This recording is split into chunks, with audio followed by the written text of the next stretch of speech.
ইন্নাল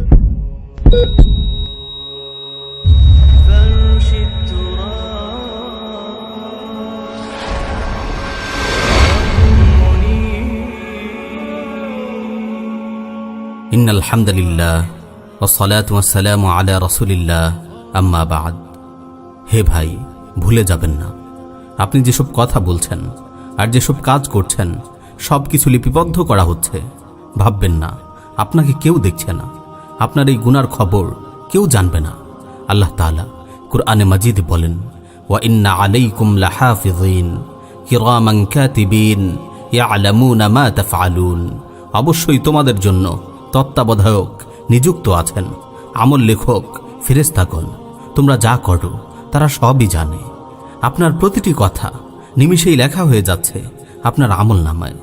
আপনি মিথ্যা বলছেন, মুসলিম ভাইয়ের গীবত করছেন, অন্যের নিন্দা করছেন, কাউকে গালি দিচ্ছেন, কারো অন্তরে আঘাত দিচ্ছেন, কাউকে নিয়ে হাসি ঠাট্টা করছেন।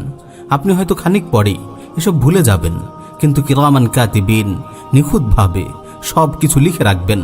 আল্লাহ তাআলা বলেন, মা ইয়ালফিযু মিন কাওলিন ইল্লা লাদাইহি রাকীবুন আতীদ। মানুষ যে কথাই উচ্চারণ করে তার জন্য তৎপর প্রহরী তার নিকটেই রয়েছে। গুনাহ আপনি যত গোপনেই করুন না কেন, ফেরেশতা আপনার সঙ্গেই রয়েছে। আপনি খেয়ানত করছেন, জুলুম করছেন, বেবিচার করছেন, ঘুষ নিচ্ছেন, সব কিছু লিপিবদ্ধ হয়ে যাচ্ছে। আল্লাহ তাআলা আপনার সব কৃতকর্ম সংরক্ষণ করে রাখছেন। আল্লাহ তাআলা বলেন, আহসাহুল্লাহু ওয়া নাসু। তারা যা করত আল্লাহ তাআলা তার হিসাব রেখেছেন, যদিও তারা তা ভুলে গেছে। হে ভাই, হাসরের ময়দানে সব কিছুর কড়াই গণ্ডায় হিসাব দিতে হবে।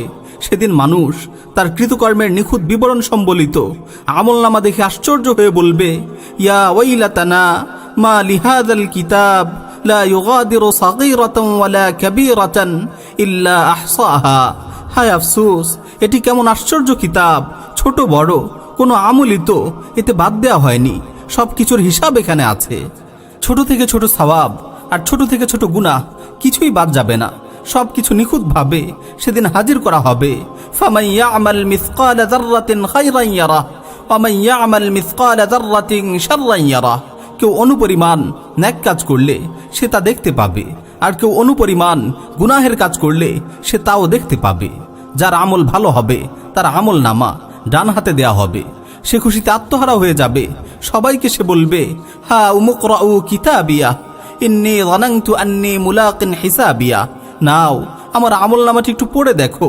আমি জানতাম যে আমাকে হিসাবের সম্মুখীন হতে হবে।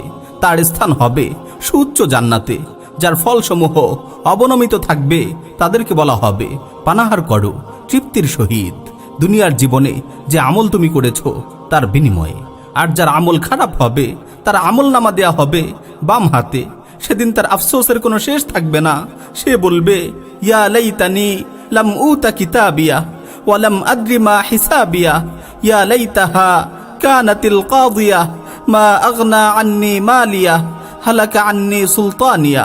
হায়, আমার আমল নামা যদি দেয়াই না হতো, আর আমি যদি আমার হিসাব না জানতাম।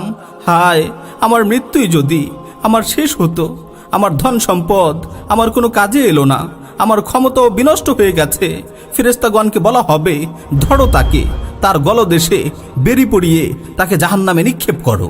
প্রিয় ভাই, সতর্ক হন নিজের আমলের ব্যাপারে।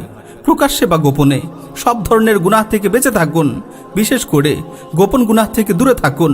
আপনার রবের ইবাদতে মনোনিবেশ করুন। সকাল বিকাল আজকার আদায় করুন।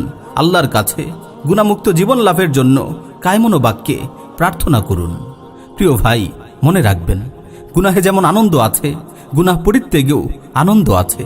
গুনাহের আনন্দ ক্ষণিকের, আর গুনাহ পরিত্যাগের আনন্দ চিরদিনের। গুনাহের সামান্য আনন্দ মুহূর্তেই শেষ হয়ে যাবে। জীবনভর আপনাকে এই গুনাহের অনুশোচনা তাড়িয়ে বেড়াবে। গুনাহ পরিত্যাগের সুখ সারা জীবন আপনাকে প্রশান্তি দিবে।